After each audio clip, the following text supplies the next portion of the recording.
There we go. There we go. All right, so we're talking measurable marketing strategy. And what I mean by measurable marketing strategy is we want to be able to do something that we know works. Okay, so there are such things as putting on a sandwich board and walking around naked down on the beach or something like that, and people will see that, and maybe some people act upon it, but we don't know who saw what and how they acted upon it. Or we might be able to put a sign here, a sign there. What I want to be able to do is some kind of marketing where I can count how many hours it took me to do it. I can count how many people showed up. I can count how many people clicked once they showed there to go to where I asked them to go. And then I can see how much money they spent, add all that time up and divide it into the amount of money made and come up with a, wow, that was worth my time, or that wasn't worth my time. So I'm not talking about marketing as in branding. Branding is really tough to measure. You know, how much is it worth for people to know what my character looks like or something like that? That's not what we're talking about here. I'm talking about tangible efforts that we can put forth that people can see, and that the marketer can see and know and understand that they're doing. And then at the end of the day, there's money. And money divided by time, and we knew whether it was worth it or not. That's where I'm at. Now, I'm going to say something here. I know Steve's not going to like this, and I still love you, Steve, and I really, really, really am looking forward to you proving me wrong. But for now, I'm going to say my things here. So I want to define some terms. They're to make sure we're all speaking the same language. So, for example, when some people will say online marketing, when they say online marketing, well, they mean this, or somebody else might mean that. And if we're not speaking the same language, then it would be hard to agree or disagree or to reach some sort of a conclusion. Marketing with high ROI. Yes, Victoria, that's exactly what we're going to talk about. ROI, the return on investment of time for your marketing efforts. I'm going to tell you from my experience. In some cases, it might be anecdotal.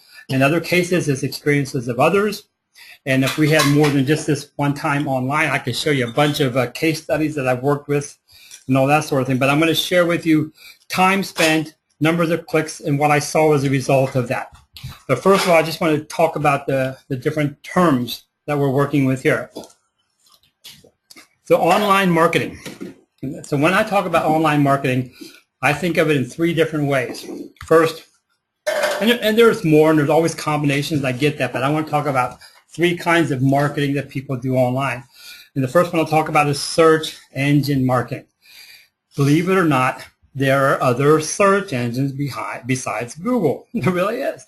I mean, of course, they're big everywhere, but they're not the only search engine. I have a client down there in Steve Cartwright's neighborhoods. Steve's in Australia, and gosh, I forget where Lauren and them are at. I should know that. I'm sorry. But Bing is one of their biggest. I mean, Bing performs for them really, really well. In Japan, Yahoo is still the #1 portal. When people go online to do anything, they start at the Yahoo site and begin to search there. And, of course, Google doesn't even exist in, well, it does, it kind of exist in China. So you've got Baidu and that sort of thing. You go to Russia and you've got Yandex and so on and so on. But when we talk about search engine marketing, what I'm thinking here, when I use these words, online marketing, doing search engines, I'm thinking of pay-per-click or buying AdWords, throwing money at Google saying, hey, would you please put me somewhere where people notice when they use these keywords that they'll click on me and come buy something that made it worth me paying you, Google, to put this up there. By the way, Google, I live about, 7-8 miles, about 12 kilometers from Google headquarters. I can drive over there. I can almost throw a rock and hit them, but I'd have to throw it really far. So it's really about 10, 12 kilometers, 6, 7 miles. Yahoo from my house is 1.5 miles, barely 2.5 kilometers. The other way, if I turn right and go the other way, there's Apple headquarters. Apple is right down the street, about 3 miles, 5K. LinkedIn sits catty corner from the supermarket where we go shopping, to buy milk and food and that kind of thing. I can literally walk there in less than 5 minutes, and if I walk really slow, it'll take me 8 minutes. And all that means is, being here in the heart of the Silicon Valley is that my mortgage is really high. gotta spend a lot of money. I don't know what that has to do with search engines. Oh, back to the search engine. So Google makes a ton of money, and there's nothing wrong with them making money. It's google.com. .com equals commercial. It's a commercial enterprise. But lots and lots of people throw money at them saying, hey, I want to buy this word so that when people put that word in there, I will show up.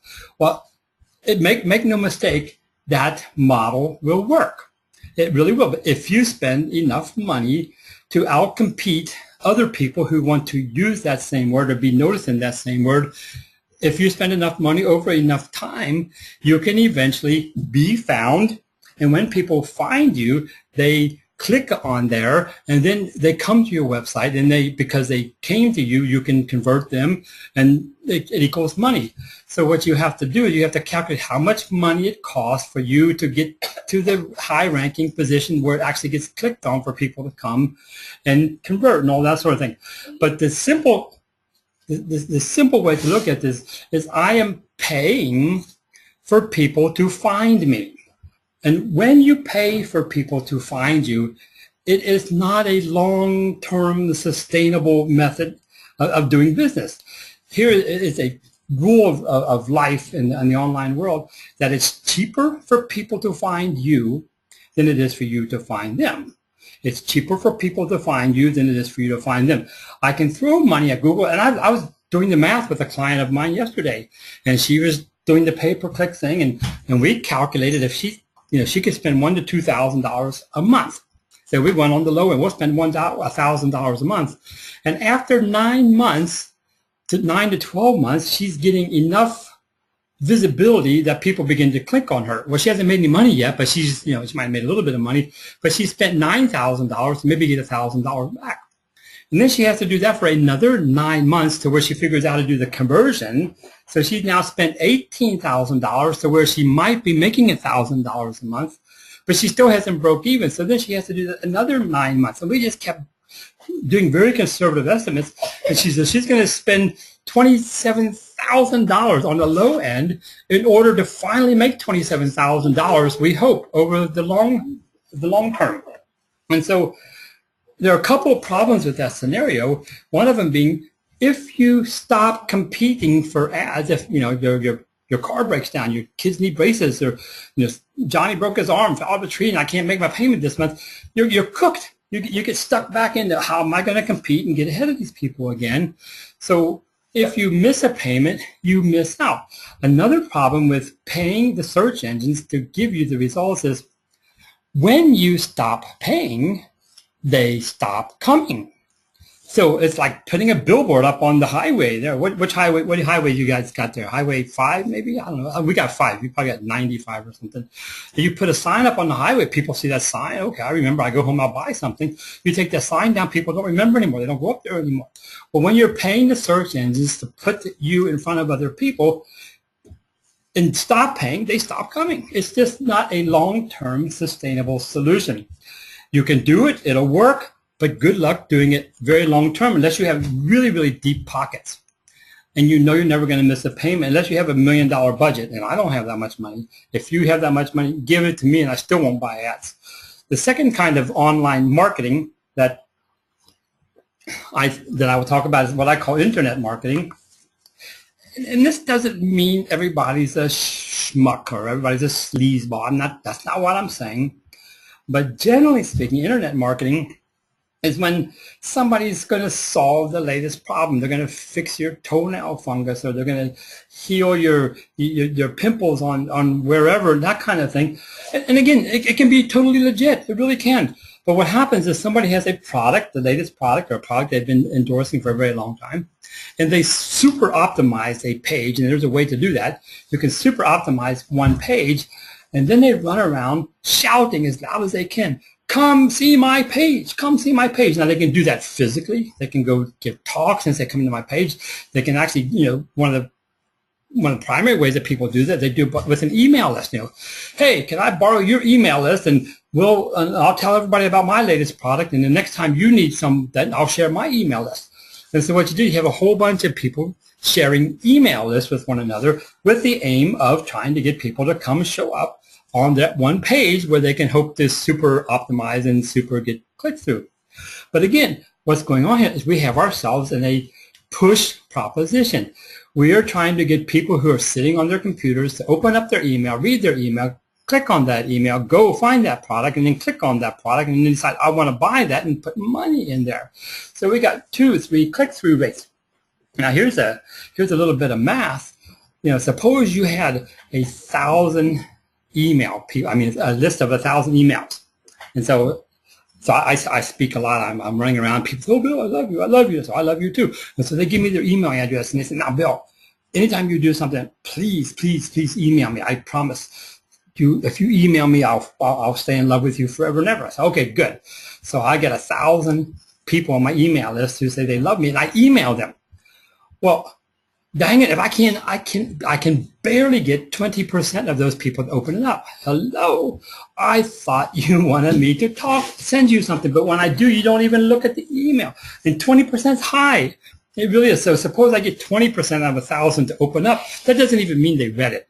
That means they went through their email box and the code was grabbed, and maybe 200 people actually went in to read that.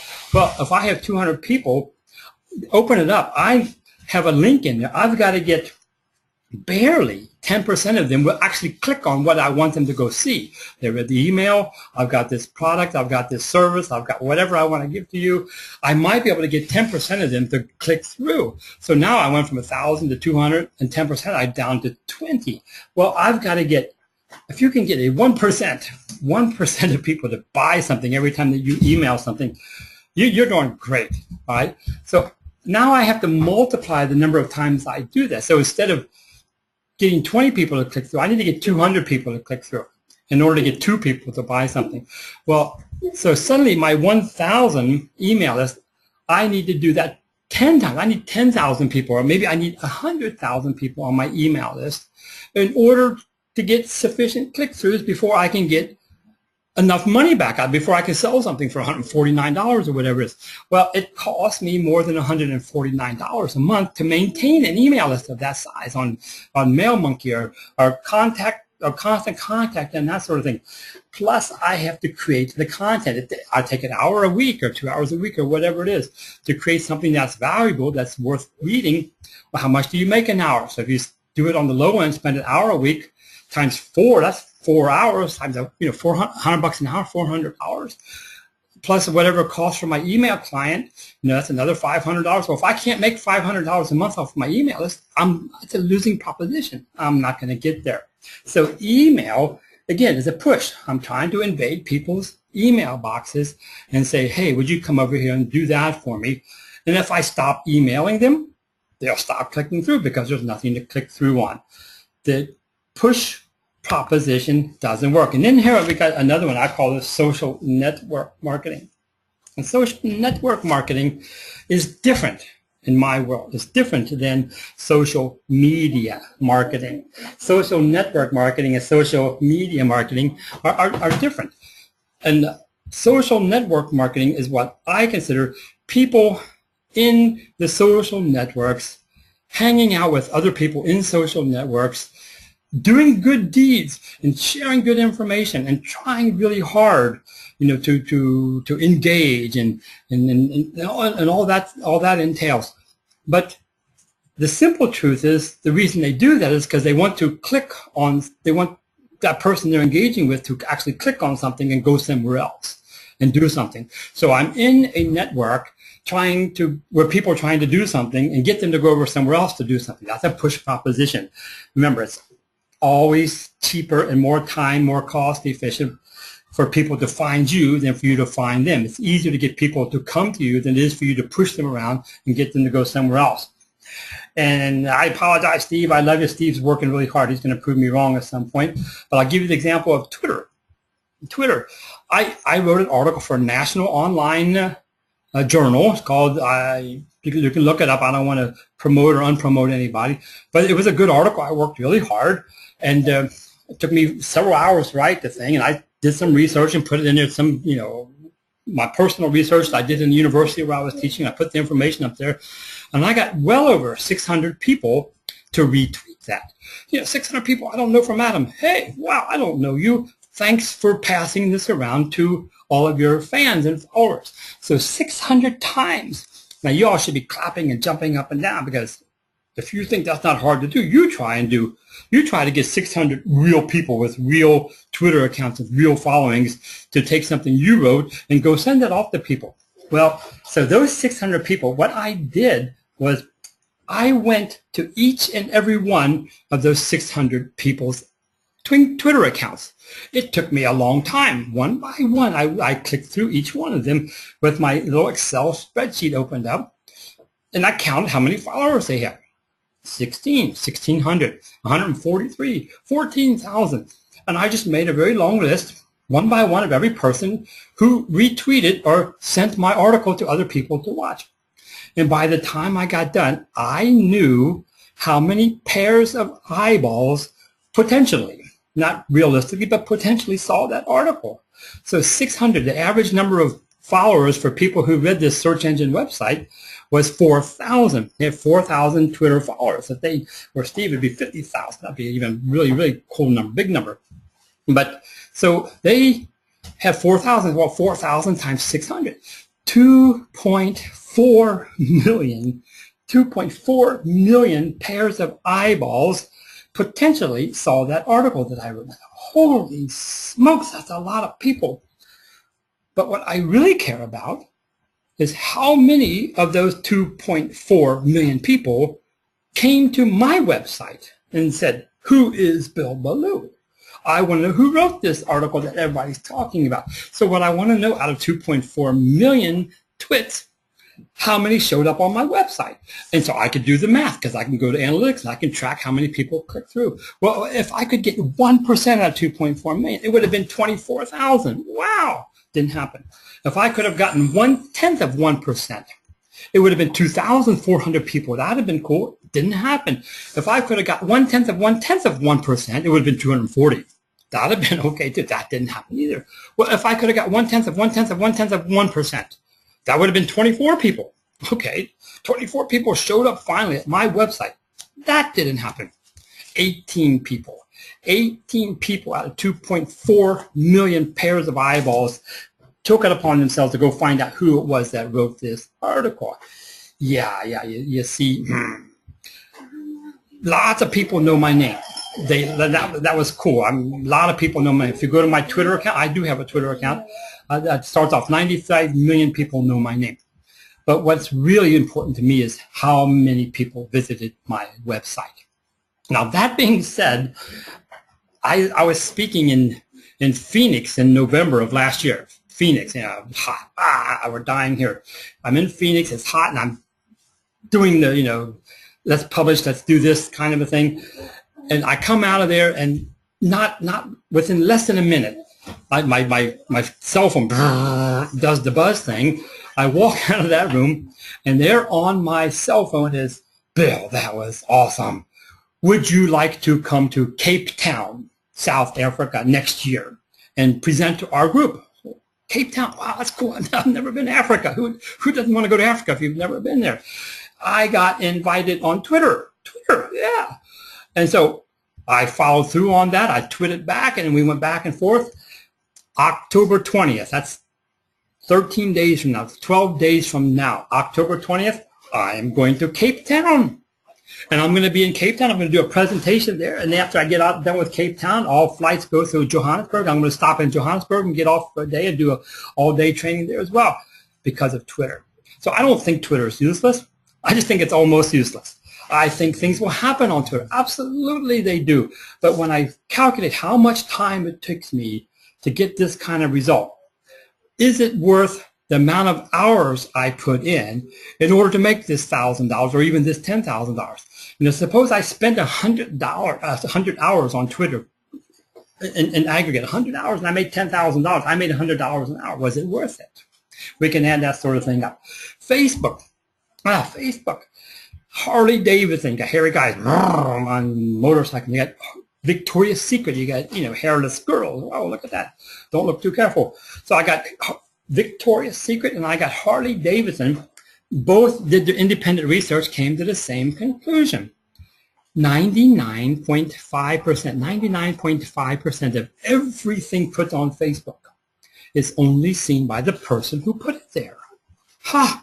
99.5% of everything that happens on Facebook is only seen by the person who put it there. What that means is 1 out of every 200 people that really follow you, not people from Bangladesh, no offense, or Colombia or Ecuador or something like that, not people that you bought for 10 cents, but people who actually engage and want to follow you because they know you, 1 out of 200 will see what you put up there. Or I have to update my Facebook page 200 times, and maybe one other person will see one of those, maybe somebody will see one of those updates. That's half of 1%. My daughter, I have a 6-year-old. She is gorgeous, and she loves them princesses, don't you, Mia? Yeah, we love the princesses. Well, Disney, every time Disney updates their website, they'll get 20,000 comments. 20,000 comments, wow. But I looked it up. They got 49 million fans that they didn't pay 10 cents a piece for. 49 million people signed up to follow Disney to see what it is they do. Well, what's 20,000 divided by 49 million? It's about half of 1%. Wow. You see, when you're on Facebook trying to engage with people, well, you have to have really, really deep pockets because you have to pay somebody to engage with this half of percent. Plus, you have to develop what it costs. Now, the general wisdom is it's about $1.50 per real person who follows you on Facebook. $1.50. So 49 million times $1.50. How much is that? $73.5 million.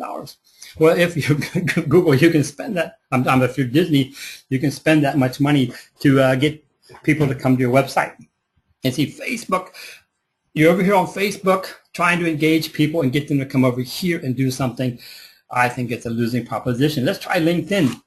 LinkedIn. And I'm not going to go through all this, but LinkedIn. I was in Singapore earlier this year, and I taught this guy in Singapore, well, if you get this publishing privileges, you can actually publish long-form posts on LinkedIn. That was cool. I can do that. I know some other people do it, and they get some good results. I know some people who get good results by publishing long-form content on LinkedIn. Well, Ian, he publishes something on LinkedIn. The very, very first sentence in his post was, my friend Bill Belew told me. Then he created a hyperlink to my home site, belew.com. Thank you, Ian. I did not ask him to do it. I did not know he was going to do it. Totally organic. He did it out of his pure desire for whatever. And that site got promoted on top of LinkedIn in the Singapore area, and 88,000 people saw that one post. Now think of this influencer. Everybody wants an influencer. Let's get somebody who's somebody to tell somebody that I'm somebody.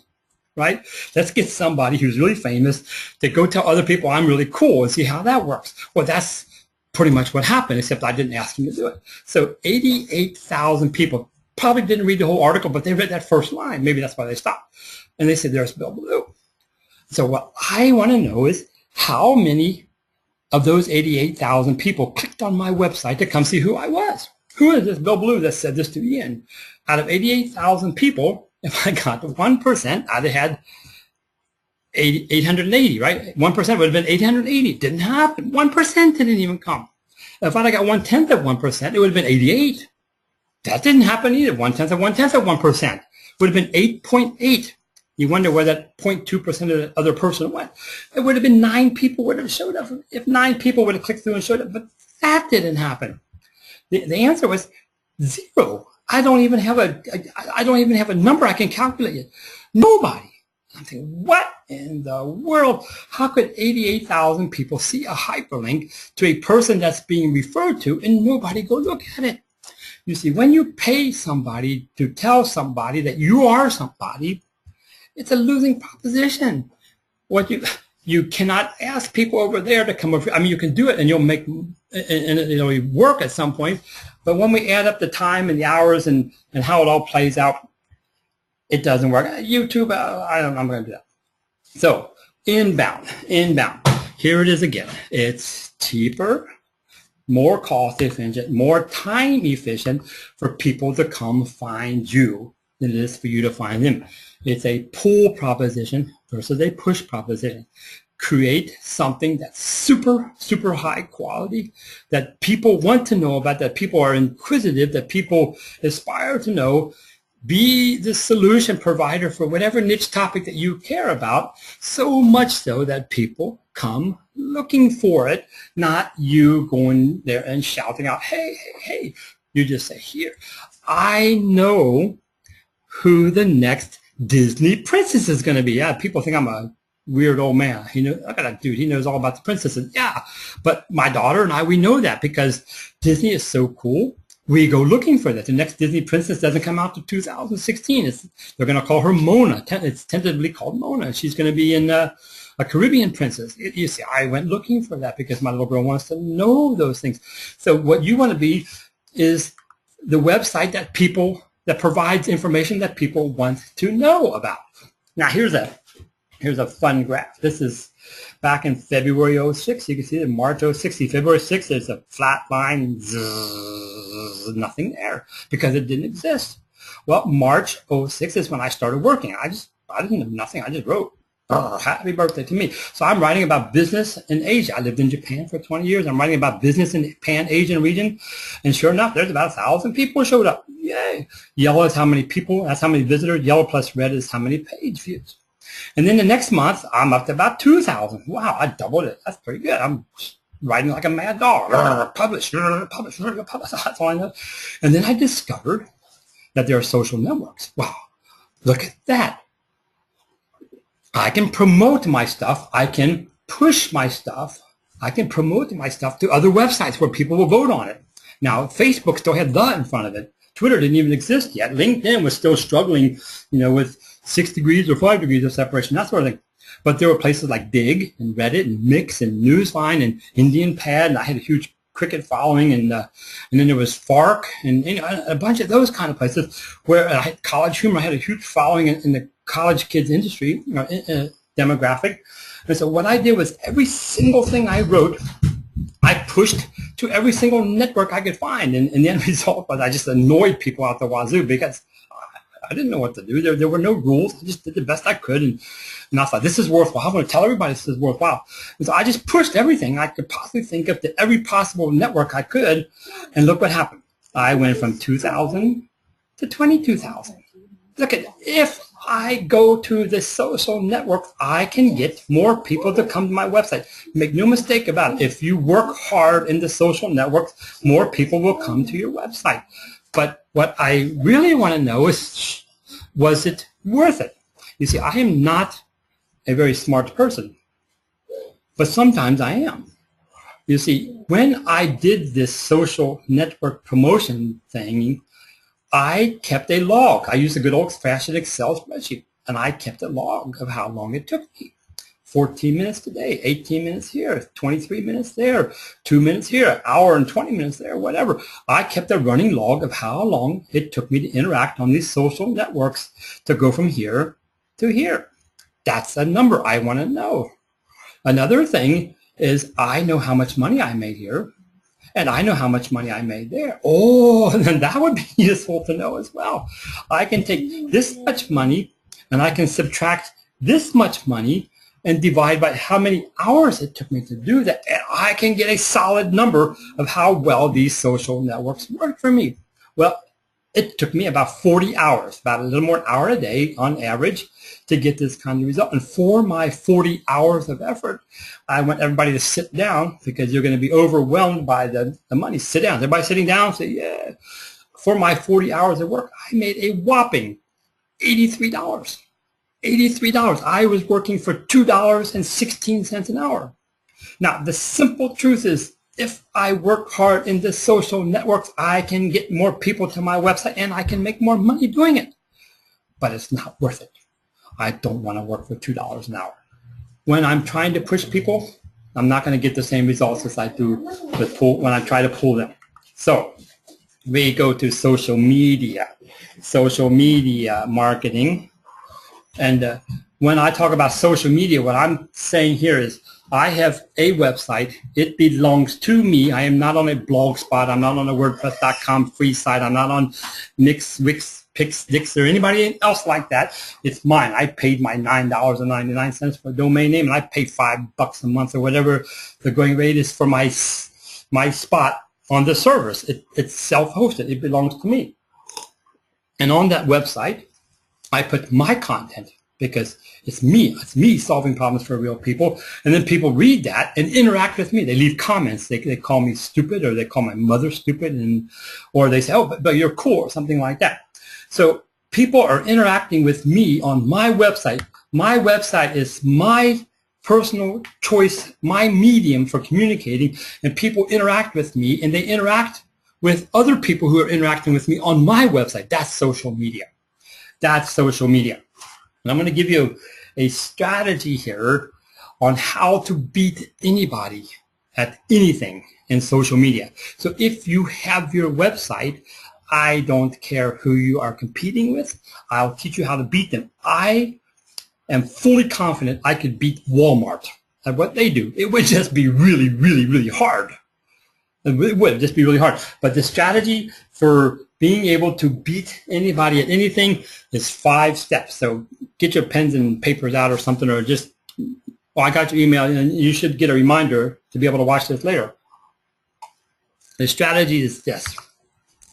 It's old-fashioned storytelling.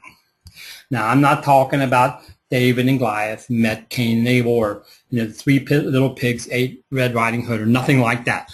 I'm talking about a story where there is a client of sorts who has a problem. There's a person out there who has a problem, and they want to accomplish this, but this problem is in their way, and you can fix it for them. You are their hero.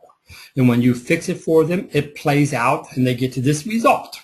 And it works like this for them in this location. Now, let me break that down for you again. People say, well, how am I going to tell stories? Well, the story is you have a demographic of people that you serve.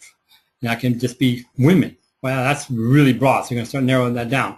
Well, it could be women who are in college. It could be single women with children. It could be, break it down to wherever it is. You have a demographic, and more often than not, you have more than one kind of person that you can serve.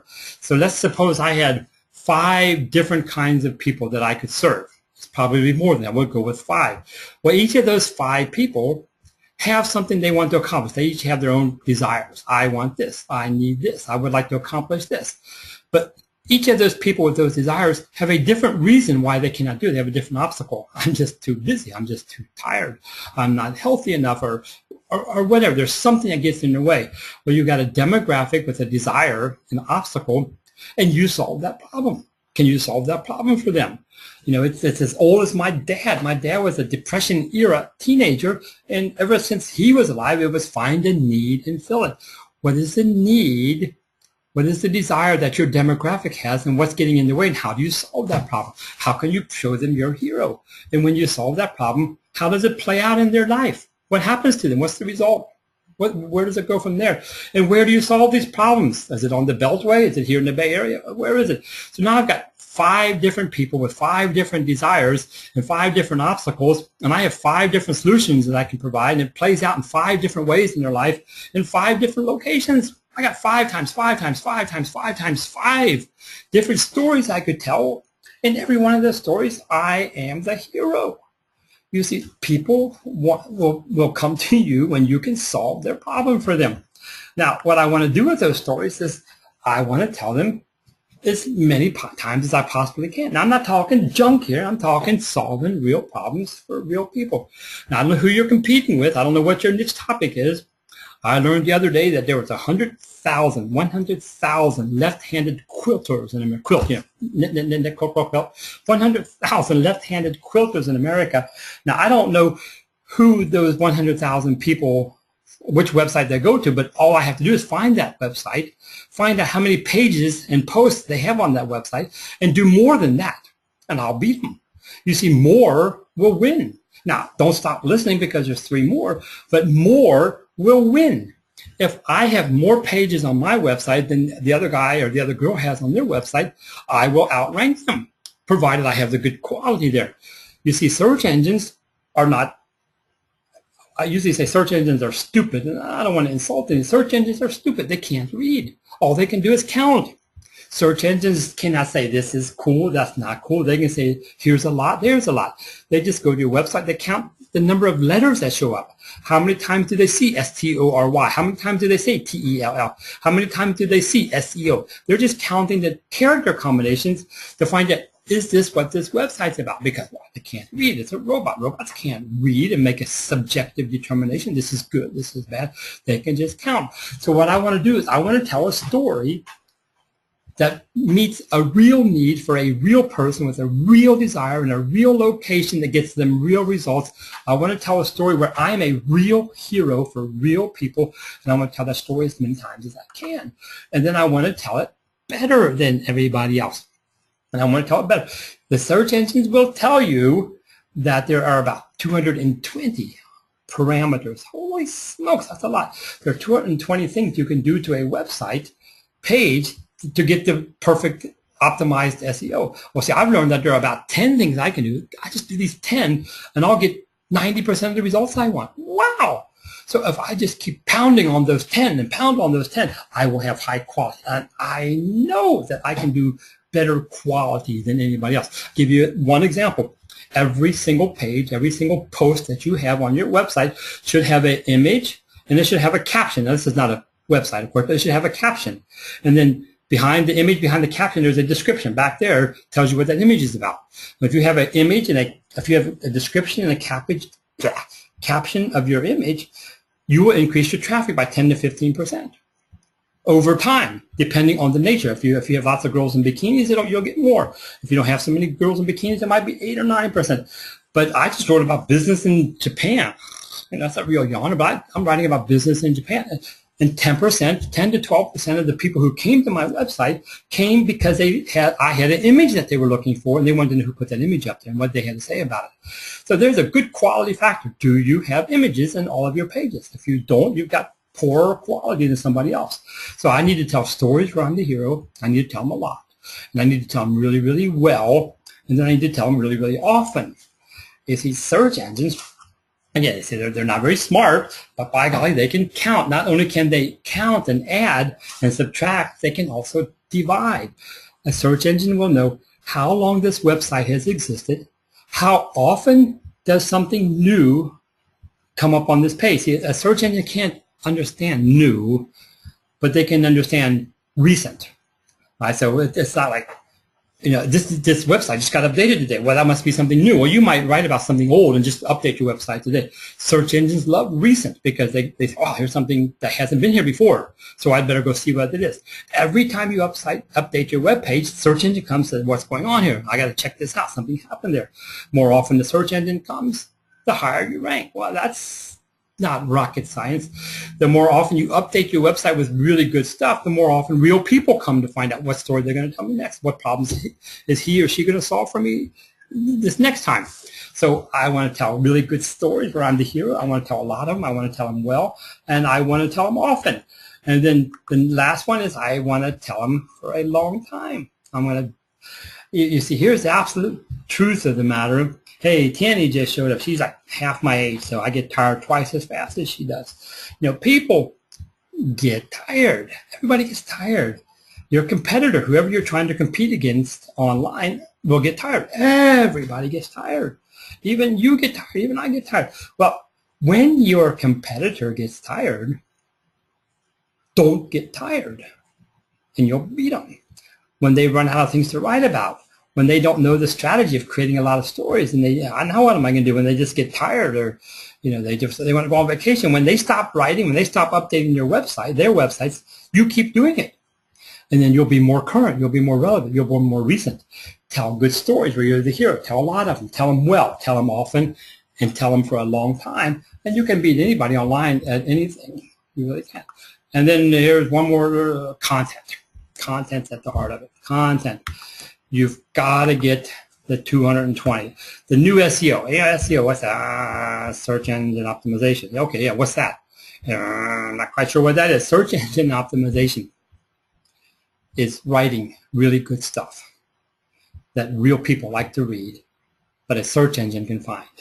And that search engine, that little search engine robot's getting smaller and smaller. You see, there are people sitting in the third country world, and they got dirty old whiteboards because they can't erase them very well, and they don't have the cleanser or whatever. There are people sitting in dark rooms in third country, and rooms in the third country world, trying to figure out what the search engines are going to do next. Seriously, people do. What does the search engine? How's the algorithm going to change? If they move this, how's that going to affect that? So they're trying to calculate what the search engine is going to do and how it's going to affect them.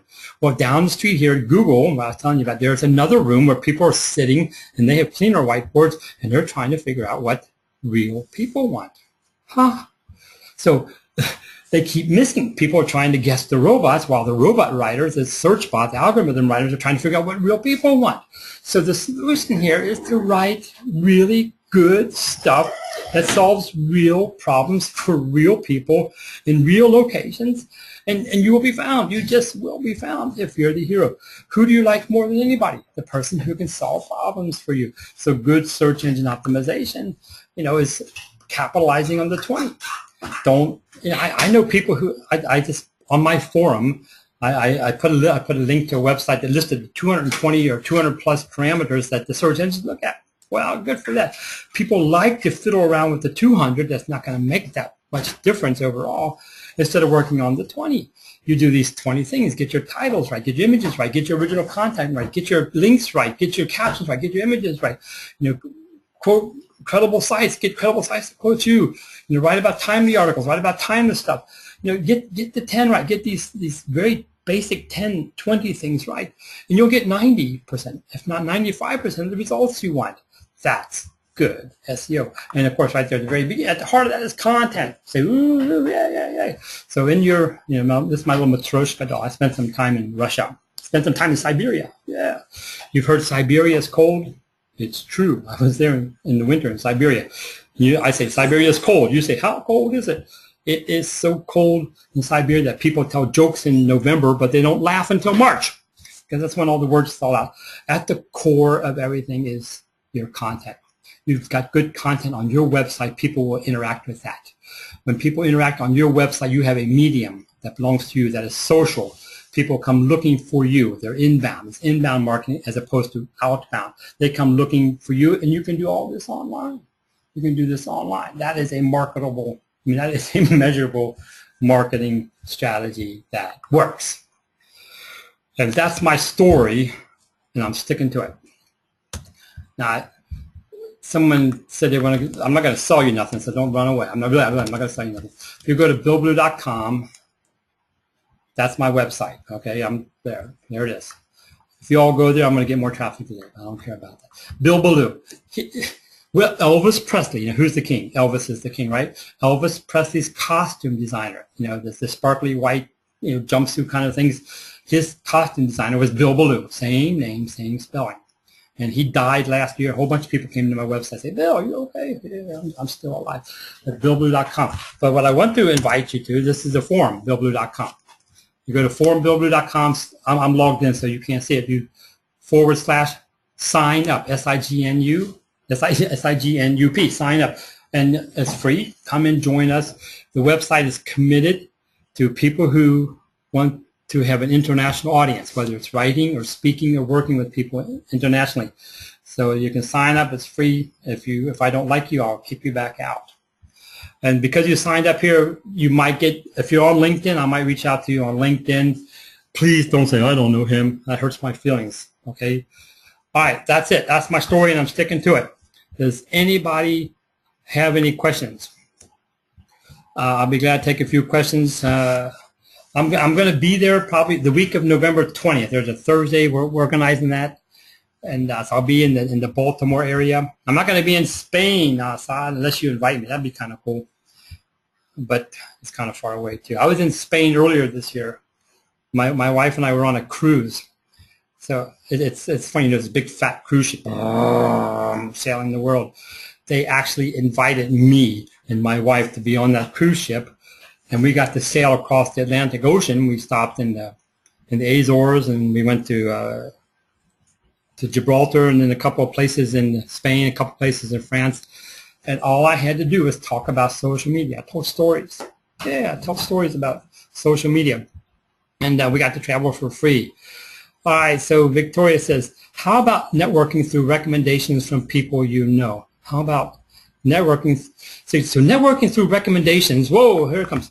Networking through recommendations from people you know. See, networking. See that? There's nothing wrong with that. And one of the fundamental principles of being found online by a search engine is for somebody to already have found you. I mean, a real person to already have found you before the search engine. Well, how are you going to do that? Well, you go talk to real people. But as long as you're out and about, and we should do that, as long as you're out and about, you're in a push proposition. So you're out there drinking champagne or toasting whoever you toast in the heart of DC. But then you have to say, hey, come to my website and do this. And so you're in a push proposition. Person has to remember, you have to give them a business card, they have to go back and they have to follow through. You see the performance rate is really poor. Or you're in a situation similar to I mentioned on LinkedIn, right?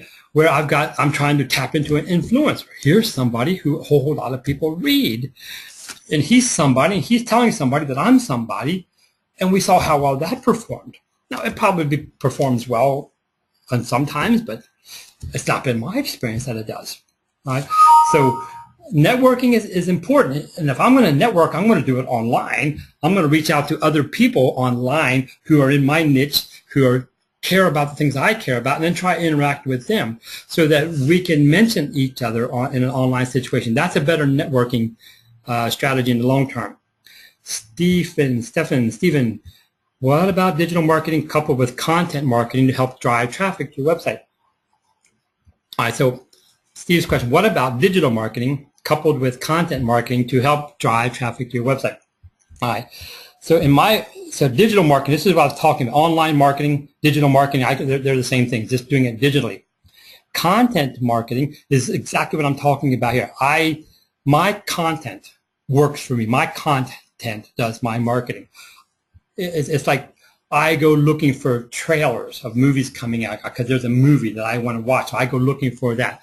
That trailer is doing the marketing because I'm going to look for it, as opposed to marketing content.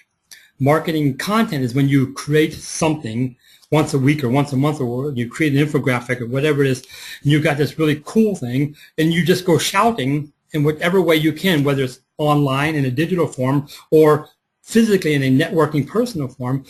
I market my content. When you're marketing your content, you're in a tough situation. You're going to work for $2.16 an hour.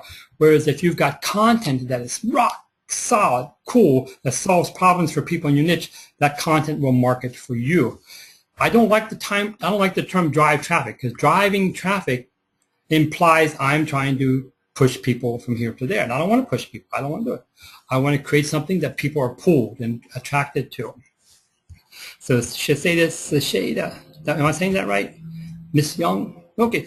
Will you be doing a series in the Washington, D.C., Baltimore area? That's the general strategy, where we're doing this webinar as part of that, to see what kind of interest we have there. And we already do have some interest. So the plan is I'll be there November 20th.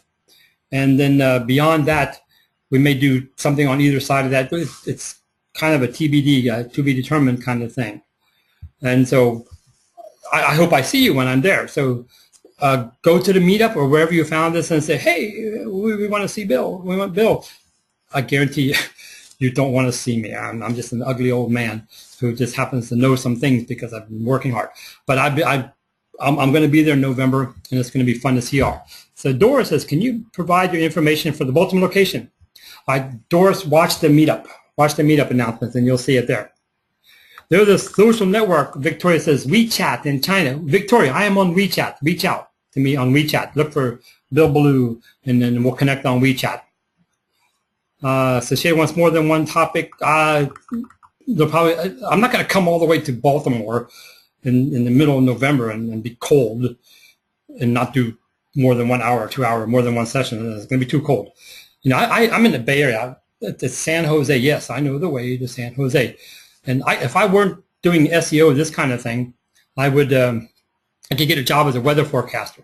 If I was a weather forecaster, I'd be right 90% of the time. I'd say, bright blue skies, it's going to be 70s in the day and 50s at night. I'd be right most of the time. All right. So do you recommending, Asad asked me, do you recommend using social media to promote your content? No, I do not. Don't do it. Now, you can do that if you've got deep, deep pockets, and I'll change the term. He asked the question, do you recommend using social media to promote your content? Well, I think he wants to ask me, do I recommend using social networks, Facebook and all that? And no, I don't. You'll get more visitors, but it's not worth it. It doesn't convert. The hours and the time doesn't add up. So Dora says, we're a Forex software distributor, foreign exchange, I guess that is, with a new trading product going out this month. You see, Doris, that's cool. But to me, I have a product, now I want people to use it. It's no different than somebody says, I wrote a book, and now I want people to read it. I wrote a book, I want people to read it. So what you want to do is get readers and then write a book. So you want to get people who are ready to use the software before you start distributing it. You know, the number one way people can tell when their product is ready for distribution, this is the truth. How do I know when I'm ready to start distributing my product? So the answer to that question is when they run out of money. Well, we must be ready now. We don't have any more time to develop the thing. Okay, now where's my users? Well, see, what I'm telling is you build your website, you tell good stories where you're the problem solver, and you start building that following. When you've got that following, then you can launch that product. So you do your marketing in parallel with your product. Is attraction marketing in the same field as content marketing? Stephen asked, is attraction marketing in the same field as content marketing? So can you explain the difference? Same, I call it, I think we're talking the same thing. It's also called pull marketing. It's also called inbound marketing. Some people use the word attraction marketing. So content marketing is creating content that attracts people, that pulls people in. It's an inbound proposition. So they're the same thing. Okay, one more question, I think. So I think the most important thing is to reach the people who are the right potential. Yeah. So Victoria, she sums it all up. I think the most important thing is to reach the people who are the right potential customers. Yeah, see, we don't want to drive people. If you say, Bill, send me some people to my website tomorrow, I can do that. But they're not your customers. I just drove them. I pushed them there. So what you really want is people coming to look for you. And when people come look for you, they're better customers than when you went looking for them. That when you go looking for people, they're not as good as the customers who come looking for you. Okay, so we're going to do another webinar in a couple of weeks. If I do another webinar, will you guys come? Say yes. If you don't say yes, you'll hurt my feelings. And then I'm probably going to be in Cape Town, so I sure hope I can get the time right. So I'm going to Cape Town from October 20th to the 29th, so I have to do some calculation. And I might be in the middle of the night, but I'm going to talk about, there are 27 different marketing strategies. Holy cow, which one should I do? And how to prioritize those things. And then when I get back from Cape Town, I'm going to try and do one more in November. So that's 3. And then 2 weeks beyond that, I'll be there. I hope I come to see you guys, and I hope you guys will come and you won't think, oh, I can't believe that's the guy. Bring your scarves and hats. Ah, no. Is it cold there, Sasheda? It's like, I looked at my car thing, and it was 84 degrees when it was what it is here now. So scarves and hats. Oh no, I hate the cold. I hate the cold. But we're not going to do this outside anyway. All right, you guys, that's my story, and I'm sticking to it. I love you. I genuinely want you all to succeed in the online thing. I want you all to succeed in the online thing. My goal here is to remove all the confusion as best as I can from my experience, to give you hard facts. If I see you in my forum.build, there it is, forum.builder.com/sign up. If you sign up in there and you don't be stupid and don't kick you out, we can interact there. I'll answer questions for a long time, and then I say, okay, time to write me a check. I can't answer questions forever. But I genuinely want you to succeed. This is so cool. If you just solve real problems for real people, they will find you. How hard can that be? I like to tell people that it's not something new that's going to change the world. It's something old, something like persistence and consistency and insistence and faithfulness and always being there. All right, that's it. I'm done. We'll see you in a couple of weeks on another webinar. Watch the meetup announcement, and so you'll know when it is, and invite some friends. Y'all take care. Bye-bye.